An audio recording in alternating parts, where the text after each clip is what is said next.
Olá você, muito boa tarde, você que está ao vivo conosco, um abraço especial a você nos mais variados polos, pelos recantos desse país maravilhoso, sobretudo no estado do Paraná, aos nossos queridos de Minas Gerais também e do estado do Piauí. Abraço especial e a você que nos acompanha nas emissoras, você que está conosco na TV Sinal, TV da Alep, da Assembleia Legislativa do estado do Paraná, nas noites de quinta, sexta, sábado e domingo. Abraço especial para você e a você que está conosco na E-Paraná, na Paraná Educativa, na TV Educativa do estado do Paraná, melhor dizendo, você que nos acompanha às 16 horas de segunda a sexta-feira. Abraço especial, você já viveu e vivenciou a filosofia, já se banhou nos elementos filosóficos, agora você vai caminhar pelas linguagens, sobretudo pela literatura. E daqui a pouquinho, respira, após intervalo, a dupla, matemática e física, física e matemática, ciências da natureza e matemática propriamente dita. Ou seja, que bom banho na quinta-feira, não é, Edivan? Lá está a Paula na ponta dos botões, professor Edivan, que é ao meu lado também, nossa tutoria atendendo vocês nas mais variadas inserções. Daqui a pouquinho nós teremos a possibilidade de inserção mesmo, você que está nos acompanhando ao vivo para alguns questionamentos, algumas possibilidades. Então vamos trabalhar? Vamos, né?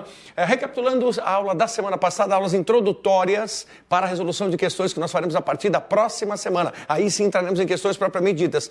Nesse momento, mais do que necessário falarmos sobre a base da literatura brasileira. Vamos olhar para a literatura portuguesa e agora você vai anotar o seguinte, a literatura de Portugal começou no século XII. E seguiu pelo século XII com o trovadorismo, depois foi se irmanar lá pelos horizontes do século XIV e veio com o humanismo. E no século XV, já explodindo para o século XVI, estávamos com o classicismo, certo? Até aí, essa passagem portuguesa. Retirando essa passagem portuguesa, mas entendendo a influência da literatura de Portugal sobre a brasileira, nós, a partir do dia 1º de maio de 1500, com a certidão de nascimento do nosso país, começamos a viver o quê? A Carta de Caminha. Esse primeiro momento especial para nós. Então, a aula anterior trouxe como base exatamente isso, a discussão dos primeiros momentos da nossa literatura, a literatura dos cronistas, dos viajantes missionários. Destaque para Pero Vaz, por causa da carta, e destaque para José de Anchieta, nosso primeiro grande catequista. Claro que ele foi acompanhado de outros padres por intermédio da Companhia de Jesus, mas necessariamente a grande proliferação do idioma português, do galego português, em sintonia com os dialetos indígenas, se deu pelo trabalho consistente do padre José de Anchieta na primeira gramática brasileira. Então, literatura de informação ou quinhentismo começou lá em 1500 e se estendeu até 1601. Feito? É o primeiro momento. Depois disso, nobre Edivan, veja só, amigo, você já deixa aqui essa imagem. E essa imagem constitui exatamente aquilo que nós compreendemos. Então, a literatura de informação, ela surgiu aqui. Aí, poxa, mas agora o meu i ficou longe, né? Venha para cá. Agora eles estão ficando bem desse lado aqui. Vamos ver se eu vou conseguir escrever. Vamos ver se aqui fica melhor, assim, bem pertinho. E agora ficou melhor. Tá, nossa, tá bem longe mesmo, hein? Literatura de informação, né? Tá bem longe a brincadeira aqui. Então, essa literatura de informação foi aquela que viveu em 1500 necessariamente, tá? Isso. Põe longe nisso, né? Parece que o sujeito está com algum problema terminal aqui. Nós já vamos resolver essa questão, porque assim não tá muito longe para escrever, né? Dá a impressão de que você está com alguma situação sabe o que nós chamamos isso em redação? Em redação, normalmente, nós dizemos que esse aspecto é quando o sujeito faz um espaçamento exagerado entre as palavras, e esse espaçamento deve ser evitado. Mas ali é uma questão de ajuste, nós já vamos fazer esse ajuste para você, tá? Enquanto isso, veja só o que nos interessa aqui. Literatura de informação começa absolutamente tudo, e já antevê o barroco, que é esse segundo momento da nossa literatura. Então, barroco. E aí, eu pergunto a você, meu amigo, para nós pensarmos, eu virei aqui ao lado da Paula, só para nós pensarmos, só para deixar os nossos amigos ali numa condição bem tranquila. O que acontecia filosoficamente no mundo quando nós pensamos nessa passagem? Porque o barroco é o período mais extenso da nossa literatura. O barroco começa em 1601 e ele vai se estender até 1768. Quer dizer, ele fez uma passagem de um século e meio. E aí eu te pergunto, lá então, nesse século XVII, no século XVIII, pensamentos filosóficos incidentes, amigo? Essencialmente os pensamentos políticos, né? Que formulariam, então, as concepções políticas modernas. Certo. Né? Então, são aqueles pensamentos relacionados principalmente aqueles pensamentos relacionados ao poder, à concepção do poder, né? Como que a gente concebe o poder de um rei, de um príncipe e assim por diante. E veja que, nesse sentido, quando você fala em poder, meu amigo, aí o que nos interessa aqui na reflexão é que esse poder, ele acaba fazendo com que a igreja tenha uma influência sobre o cidadão extremamente grande. Então, a igreja doutrina o cidadão, a igreja impõe ao cidadão. E o barroco, como elemento estético, aí não só da literatura, mas também pensando na arte e nas outras situações, o barroco fará com que nós tenhamos algumas dificuldades, sim. Por quê? Porque o barroco é o contraste que existe entre a luz e a escuridão. Então, o que você precisa ter em mente, não importa se é em Portugal, ou mesmo no Brasil. É essa ambiguidade em que você tem fé e trevas, luz e escuridão. Então é isso que nos interessa, sim, beleza? Vamos dar uma olhadinha aqui? Opa, não, já vem para cá para a gente brincar um pouquinho mais. Então, e nessa questão da luz e das trevas, imediatamente eu tenho o teocentrismo e o antropocentrismo, aquilo que nós mencionamos no finalzinho da nossa aula. Exatamente. Isso. Agora nós já estamos fazendo toda essa recapitulação para pular adiante, para esmiuçar os dois grandes autores, que é isso que nós temos que fazer. Paula dizia assim, algumas dificuldades suas de compreensão das aulas de literatura, porque é sempre importante, Paula, que é de exatas, pensar que há marcos na literatura. E eu preciso ter essa dimensão dos marcos literários para eu entender quando o pensamento começou a modificar. Então, da literatura dos cronistas, viajantes e missionários, o pensamento começou a evoluir para a prosopopeia de Bento Teixeira. Bento Teixeira foi um poeta menor do barroco, mas ele trouxe esse poema épico intitulado Prosopopeia, uma espécie de inspiração dos Lusíadas. Então, ele vai beber da fonte de Camoniana, da fonte de Camões, que escreveu os Lusíadas, e a partir dessa bebericagem dele da fonte de Camões, ele imediatamente segue para a escrita de Prosopopeia.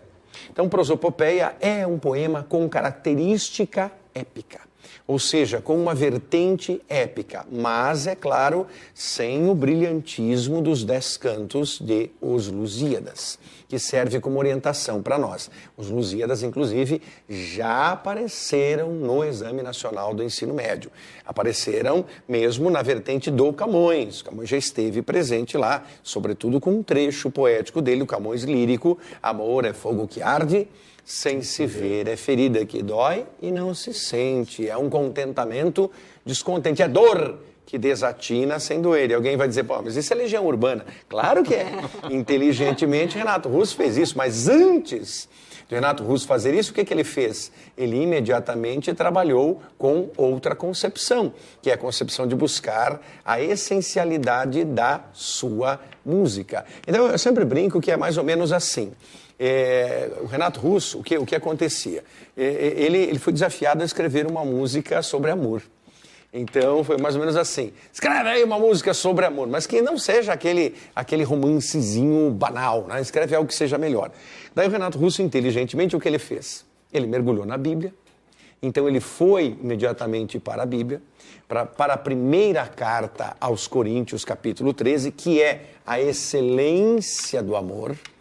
E, é claro, ele foi beber em Camões. Então, ele fez essa situação passageira. Não se preocupe, não, você não faz ideia que nós temos 200 pessoas mexendo aqui no estúdio nesse momento e eu estou feliz da vida porque daqui a pouco alguém vai aparecer aí. E hoje a gente vai dar uma corrida para um lado só para mostrar toda a equipe reunida aqui. Vamos adiante!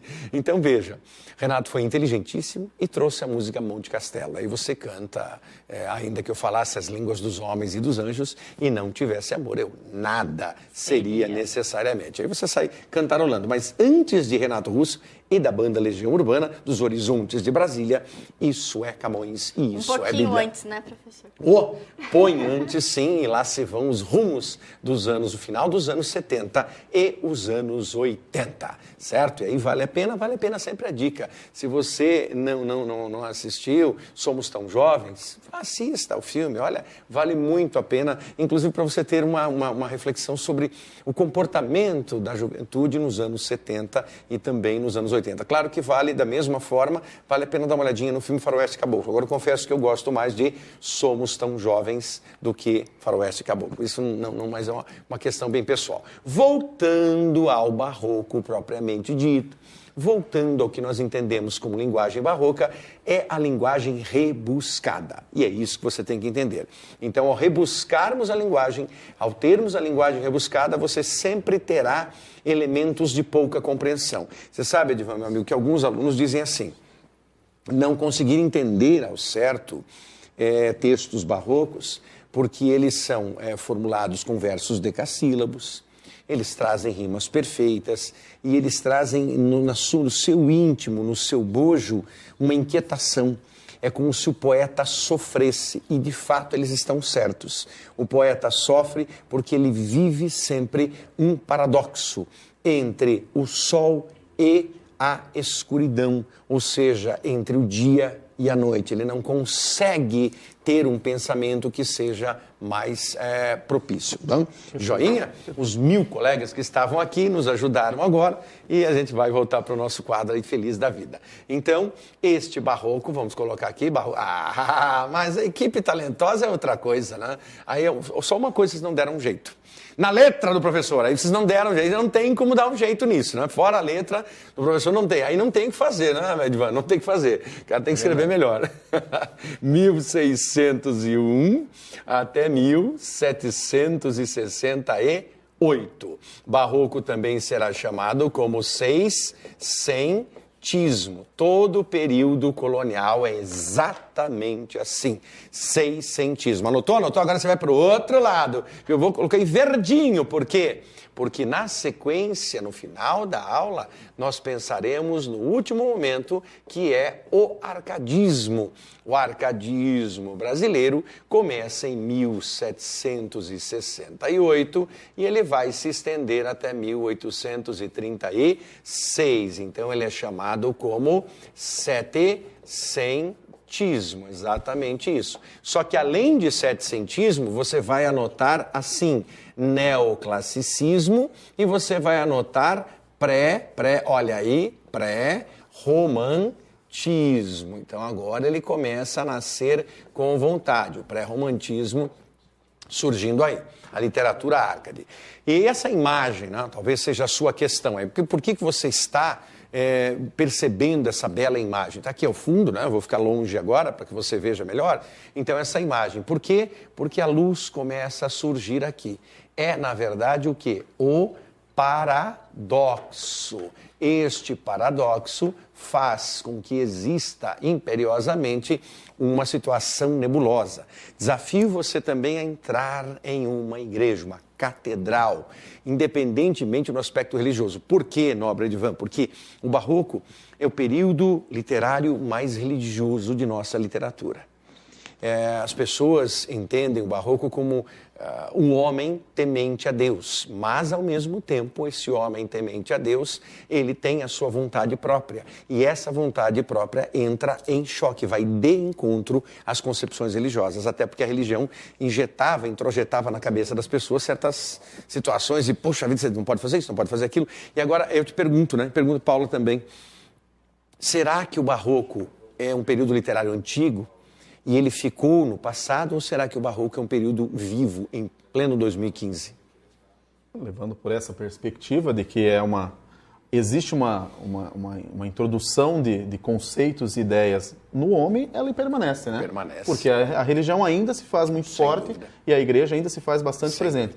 Se você me permite um comentário... Por favor. Está saindo aí a nova encíclica papal, exatamente, né, do nosso Francisco, e ele escreve pela primeira vez uma encíclica falando de ecologia, da natureza. Justamente. Né? E é interessante que ele pediu auxílio para o Leonardo Boff, o que resgata novamente o Vaticano uma conversa com a teologia da libertação. Perfeita a sua definição. Paula, você entende o barroco como um elemento vivo na atualidade ou ele está lá no passado? Não, com certeza ele está bem vivo, né? Bem a gente vivo. vê pela nossos deputados e governantes bem conservadores também, nessa questão da igreja bem presente. Justamente, a bancada evangélica, a bancada católica, por assim dizer, são bancadas que se mobilizam, fazem o seu lobby, e tem razão em fazer isso, porque elegeram seus representantes para isso, para defender os seus direitos. Né? Sob hipótese alguma, recriminá-los aqui, eles estão jogando o jogo político. É um jogo político. Eleger representantes que defendam as suas causas, que defendam as suas demandas. Isso é parte do jogo político. Os incomodados é que devem também, na próxima eleição, pensar em como eleger os seus representantes para que também eles defendam os seus interesses. Mas para nós, quando olhamos o Barroco, tenha certeza, o Barroco é um movimento literário vivíssimo. O Barroco é um movimento literário pertinente a tudo que nós temos na atualidade. O homem, em determinada religião, na sua igreja, sofre as mesmas dificuldades, as mesmas pressões, as mesmas opressões de saber se ele está ou não seguindo a Deus. Mas aí vai um lamento nosso. Não é seguir a Deus, mas sim seguir a doutrina daquela igreja. E muitas vezes as doutrinas são bem complicadas. Muitas vezes as doutrinas são bem equivocadas, porque interpretam Deus à sua maneira, à sua forma, deixando Deus num lugar menor. Quando nós pensamos em Deus, Senhor, Pai, Filho e Espírito Santo, nessa concepção que muitos têm, eu tenho em particular, eu entendo o Senhor como quem está acima da própria igreja. Mas às vezes certas igrejas não aceitam isso. As igrejas se rebelam. Não, Deus é, mas nós estamos nos colocando lá. Então o Barroco vai discutir isso e é um período de extrema morosidade na nossa literatura. Claro que é o primeiro período literário puro, mas moroso, porque os autores foram apenas 2. Tirando Bento Teixeira, você terá 2 autores apenas. Pode seguir, meu amigão, por favor. Isso, manda ver. Então, o que temos aqui, apenas esclarecendo, na semana passada nós não trouxemos esse elemento, então os contextos do século XV e o século XVI, e depois seguindo para o Renascimento, a reforma de Martinho Lutero, a contra-reforma da Igreja Católica, porque aqui já estava se discutindo a compra da salvação, a indulgência, aquela bobagem de comprar a salvação, e é impressionante quando você visita igrejas antigas e tem essa possibilidade de visitar igrejas antigas, há igrejas que conservam dentro do seu salão, ou seja, dentro da sua nave principal, ainda locais em que as pessoas foram sepultadas, túmulos em que as pessoas foram sepultadas. E quanto mais dinheiro tivesse essa pessoa, mais próxima estaria do quê? Mais próxima estaria do padre, rezando a missa. Por quê? Porque ficaria ali o corpo debaixo, para dizer assim, olha, você sempre será amparado. Quanto menos grana, mais longe. Menos grana, mais longe. Alguns ficam na porta. Você entra em determinada igreja e tem ali na entrada da igreja o túmulo no chão. Era um sujeito menos abonado, menos abastado, era alguém com menos condições que estava ali, fora aqueles que não tinham nada e nem ficariam perto da igreja. Ia para o cemitério mesmo, para outro lugar. Por quê? Porque não havia essa condição. Então é claro que surgirá a reforma e depois a contra-reforma. E daí o Concílio de Trento fazendo tudo isso e a Companhia de Jesus, uma espécie de ONG da época, mandando os jesuítas para vir para cá. Mandou o jesuíta José de Anchieta e depois do falecimento dele continuaram outros jesuítas e daí mais tarde viria o maior nome da oratória brasileira, o Padre Antônio Vieira, sobre quem nós já falaremos. Então Portugal sob domínio da Espanha. Portugal é dominado pela Espanha a essa altura, por quê? Porque nós sabemos que o território português está encravado na Espanha, propriamente dito, condado portucalense, é aquela brincadeira do passado, em que o papai possuía 2 filhas, uma delas ele gostava muito, então um sujeito chegou para a filha que gostava muito e disse assim, olha, eu vou lhe dar um presente de casamento, eu tenho que lhe dar um dote, e para outra que ia se casar também, ele não tinha muita, eu vou lhe dar um dote também, então para aquela de quem ele gostava, ele deu que dote? Deu a Espanha. Porque olha o território espanhol, né? Beleza! E para aquela que ele gostava menos, ele disse assim, dá um pedacinho de terra aí. Um cantinho da Espanha chamado Condado Portucalense. Isso surgiu em 1179, 1189. Dizem alguns historiadores, nós não sabemos ao certo, por isso que os livros trazem 1179, 1189. Não importa, século XII é o que nos interessa, o surgimento de Portugal. Veja como nós estamos abraçados a Portugal nesta base que sedimenta a literatura brasileira. Para depois você enveredar pela literatura romântica, que daí é o primeiro período nacional, mas aí será a nossa resolução de questões e o apanhado de ideias, certo? Então você tem as invasões holandesas, essas invasões holandesas demandarão algumas críticas, por quê? Porque é isso que os protestantes estavam surgindo, e os protestantes surgindo aqui, eles poderiam trazer o horror para muitos, né? Então o ideal era não ter os protestantes presentes, por isso há um sermão poderoso do padre Antônio Vieira, que é o sermão do bom sucesso das armas de Portugal contra a Holanda. Eu acho estranho, eu confesso, um padre incitando a matar. Vai lá, mata lá. Por quê? Porque ele é protestante. Mas era mais ou menos isso na cabeça. Pode mandar ver, meu amigão, mais um? Isso aí. E aí, Paula, diga lá. Nós não combinamos nada. Por que eu coloquei a Gioconda aqui? Por que eu coloquei a Mona Lisa? Por causa da matemática? Não, claro, da matemática. Sai daí com a matemática para a aula seguinte. Não. Por quê? Por que eu coloquei a Gioconda? É bom que nós não combinamos nada, isso é ótimo, né? Cara, legal. Diga lá. Mas então, em minha defesa, eu vou dizer que tem uma questão que já caiu em vestibular também, que é a matemática nesse quadro, tá? Mas por que da Gioconda? Edivan, meu irmão, por que da Gioconda? Por que da Mona Lisa aqui? Olha, a representação da mulher? Também. Né? Mas uma coisa bem tranquila. A questão da expressão. Isto. Né? A questão da expressão. Ela está ou não está sorrindo? Eis a questão. Eis a questão. O barroco é exatamente assim. Ele é sempre um paradoxo. O barroco é representativo nesse contexto. Ela está ou não? O enigmático sorriso de Mona Lisa combina diretamente com o quê? Com o barroco, entre o lusco-fusco, entre a luz e a escuridão, entre você dizer teocentrismo ou antropocentrismo. Por isso ela aparece aqui. E a concepção é exatamente essa. Olha a concepção aqui. Teocentrismo, antropocentrismo. Então eu tenho Deus, certo? E o homem, claro que não era Deus, e sim a igreja. Vamos retirar Deus disso, porque era a igreja que demandava. Então, em vez de colocarmos, certo, Deus, nós vamos colocar assim a igreja, que determinava as concepções, assim como o choque. Olha a palavrinha choque aqui. Então, o choque entre theos e antropos, certo? Segue, meu amigão, por favor. Isso, segue. Aí, é claro, olha só, slide importante. Você terá acesso a esses slides. Esses slides estão disponíveis para você que é um aluno cadastrado, você que é um aluno que está participando, que será certificado. Esses slides todos, do professor Edivan, meus, do professor Elton, que vem a seguir, do professor Carlos Corujo, o Gru, malvado favorito. Então, todos vocês terão esses slides disponíveis. Olha só. Então, o que nós temos aqui? Colegas professores também. Professor, faça uso desses slides à vontade. Tensão e angústia existencial. Linguagem figurada. Antítese, ideias contrárias. Antítese, ideias contrárias. O paradoxo, a metáfora, o exagero, que é a hipérbole, a repetição, a inversão sintática, que se chama hipérbato, e será resgatada novamente quando, lá no parnasianismo brasileiro, quando em 1882, em Fanfarras de Teófilo Dias, nasce a arte pela arte, a impassibilidade. O parnasianismo no Brasil vai resgatar o hipérbato, a ordem invertida.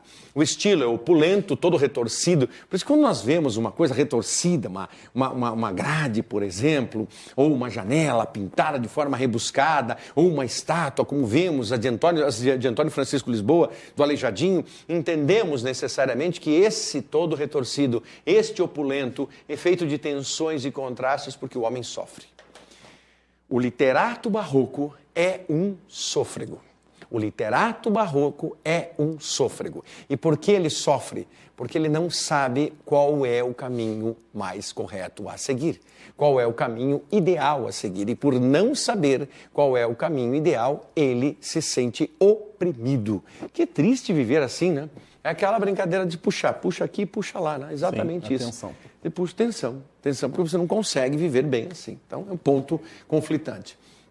E aí, é claro, a brevidade da vida, a efemeridade. Daí você compreender que esta expressão latina, o carpe diem, é mais importante para o barroco em seu nascedouro. Claro que ele ganhará uma repercussão extraordinária no arcadismo, mas nesse primeiro momento é o barroco que traz a brevidade da vida, a efemeridade. Pode seguir, meu amigão, por favor? Isso, vamos adiante? Olha aí, olha um exemplo. Esse é um texto belíssimo, texto de Gregório de Matos Guerra. Você que está se preparando para o vestibular da Universidade Federal do Paraná também. Você que é daqui desta terra paranaense e está de olho no vestibular da UFPR. Gregório de Matos é autor com leitura obrigatória. E esse texto é um texto que volta e meia dá o ar da sua graça. Vamos para ele? Vamos, né? Vamos dar uma olhadinha nesse texto. Olha a beleza do dito. Goza goza da flor da mocidade. O que ele está dizendo aqui? Aproveite a juventude. Aproveite a juventude porque ela é breve. É isso que ele está dizendo. Aproveite a juventude. Goza da flor da mocidade. Que o tempo trota toda a ligeireza, ou seja, que o tempo leva e imprime em toda a flor sua pisada. O tempo não só leva, como o tempo vai deixando as suas marcas, não só em nossa fisionomia, que vai envelhecendo sem dúvida nenhuma, mas vai nos deixando as marcas da vida, os dissabores, os desencantos, as maledicências, todas essas vão culminando com uma perda desse vigor, desse frescor da juventude. Lindo poema do Boca do Inferno. Oh, não aguardes que a maduridade te converta essa flor. Essa flor é o quê? Essa flor é a mocidade. Te convença esta flor, te converta essa flor, essa beleza. E agora a gradação. Linda gradação colocada aqui. Gradação, ou seja, você tem uma ordem decrescente. Gradação decrescente. Em terra, vai lá no alto. Em cinza, em pó, em sombra, em nada. Que beleza. Gostou desse poema, Ivan? Maravilhoso. Que beleza, né? esse trechinho é o excerto do poema, né? Incrível. Mas veja que é o decrescente mesmo. É como se dissesse assim, o cara está aqui em cima, terra, daí vai descendo, descendo, descendo, até a condição de chegar em absolutamente nada. Por que ele chega em nada? Porque ele deixou de existir. Então, ele mostra que você deve usufruir da juventude. Gregório não escreveu nada. Gregório nunca escreveu uma linha.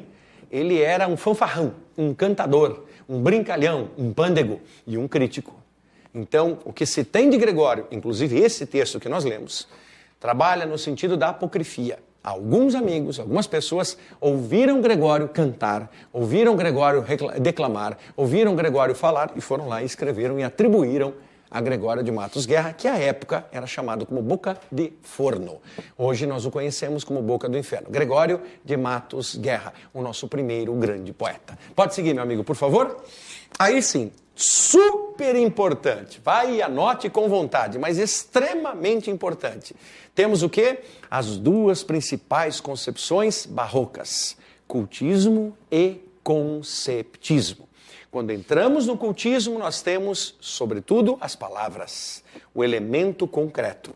Quando nós entramos no conceptismo, nós temos o pensamento, as ideias, ou seja, a abstração. 2 cliques aí, meu amigo, por favor. Não, já está. Concreto e abstrato, é exatamente isso. Então, as duas correntes, aqui o cultismo e o conceptismo. Só escreva no lado para mim, você que está anotando bem, que aqui o cultismo era mais defendido por Gregório de Matos. Então ele era mais cultista. Por sua vez, o conceptismo trazia o padre Antônio Vieira como o seu maior representante. Vieira, que fez um sucesso espetacular no barroco de Portugal, mas também não quis viver em Portugal. Ele quis viver na colônia, ele quis vir para o Brasil e ele aqui se instalou e fez a sua caminhada. Então são as duas correntes, não é? As duas concepções.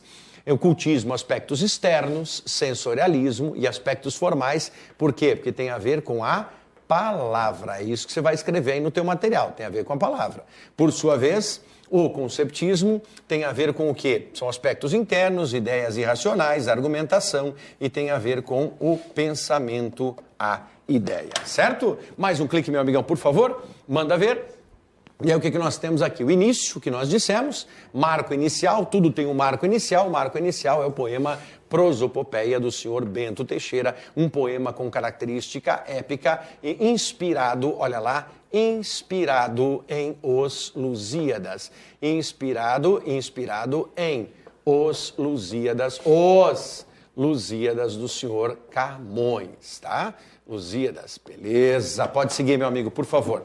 Isso. E aí nós temos o Gregório, grande poeta do período. Gregório de Matos Guerra é o poeta que nos interessa. Aí você tem uma das poucas imagens do Gregório, a única, na verdade, porque pouco se tem consciência de como era Gregório de Matos, porque se diz que ele nasceu no século XVII, tá? Mas não temos essa certeza, essa convicção.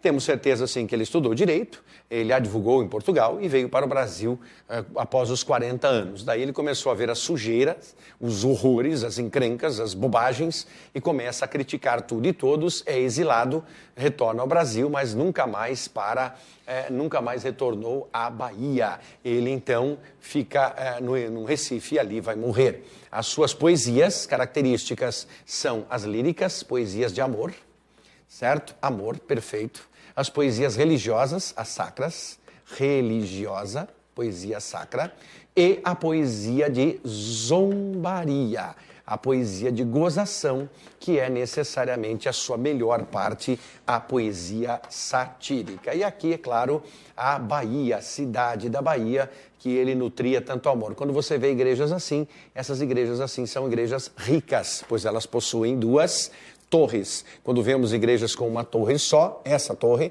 é porque é uma igreja mais modesta. Igrejas com duas torres, as catedrais e tudo mais, elas são igrejas abastadas, igrejas riquíssimas. Mais ainda, embora isso aqui seja um desenho, você percebe que cada igreja tem uma concepção.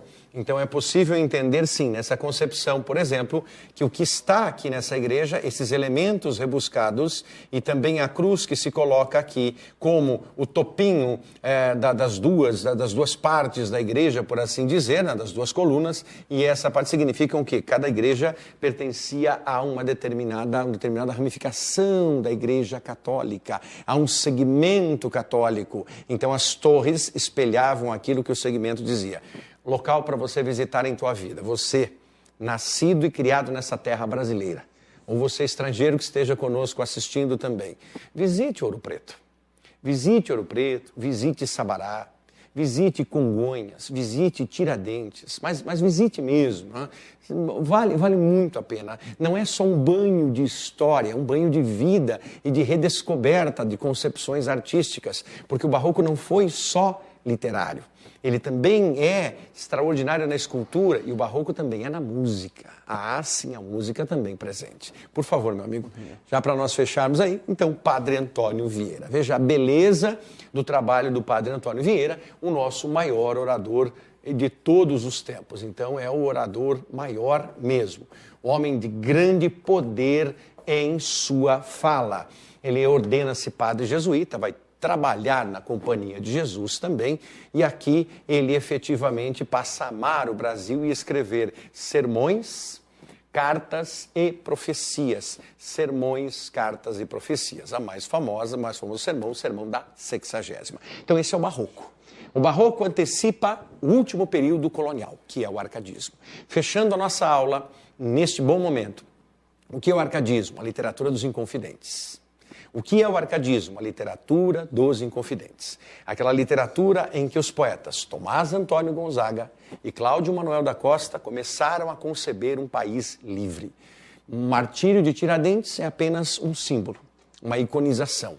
Mas foram os poetas Tomás Antônio Gonzaga, Cláudio Manuel da Costa, Silva Alvarenga Peixoto, que solidificaram os primeiros ideais de liberdade em nosso país. Nós vamos chamar esse período, que é o reflexo disso, como arcadismo, neoclassicismo, setecentismo ou pré-romantismo. Por quê? Porque Basílio da Gama e Silva Alvarenga, outros dois autores, veja a proliferação de autores, escreveram poemas épicos que anteviram o romantismo brasileiro. Então você que nos acompanhou nessas 2 semanas, base de tudo que nós vamos construir, literatura colonial, quinhentismo, seiscentismo, setecentismo, literatura de informação, barroco, arcadismo. Semana que vem, nosso mergulho é em questões propriamente ditas. Excelente semana a você. Dê uma olhadinha no YouTube que você encontra na página do Instituto Federal Paraná todas as aulas e material à tua disposição. Faça a sua inscrição. Grande semana. Respire uns minutinhos agora e na sequência, matemática e física. Física e matemática. Não perca.